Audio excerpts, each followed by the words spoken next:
Mapagpalang araw po sa ating lahat. Ako po si Emmanuel O. Alejandre at ito po ang aking daily devotion para sa ngayong February 15.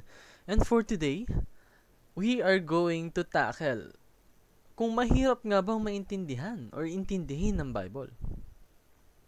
And this relates to the topic of clarity of the scripture, in which we will use the verse of Romans chapter 15 verse 4 na nagsasabing, "For everything that was written in the past was written to teach us, so that the endurance taught in the scriptures and the encouragement they provide we might have hope." Sa Tagalog, sapagkat ang anumang mga bagay na isinulat noong una ay isinulat upang tayo ay matuto, upang sa pamamagitan ng pagtitiyaga at sa pagpapasigla ng mga kasulatan ay magkaroon tayo ng pag-asa. So, sinasabi po rito na the Bible was written to teach us so that we will have hope. Because the Bible is God's revelation. Ito po yung instrument na ginamit ng ating Panginoon upang ipamahagi ang kanyang pagtuturo. And the Bible tells one big story of redemption. The Bible is all about us, our redemption, our reestablishment of our intimate connection with Christ, with God, and the Holy Spirit.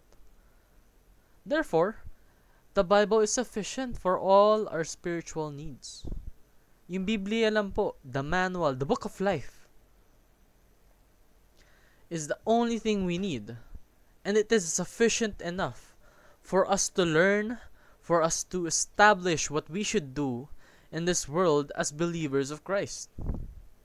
So take full advantage of God's revealed word. How? Read and obey the Bible every day, every time you can, because sparing a few minutes of your time each and every day will nourish you endlessly. Because treat the Bible as God's love letter. It's full of meaning. You have to interpret it. And once you do, you will understand God. And you will be closer to Him. So nourish your spiritual life through the Bible.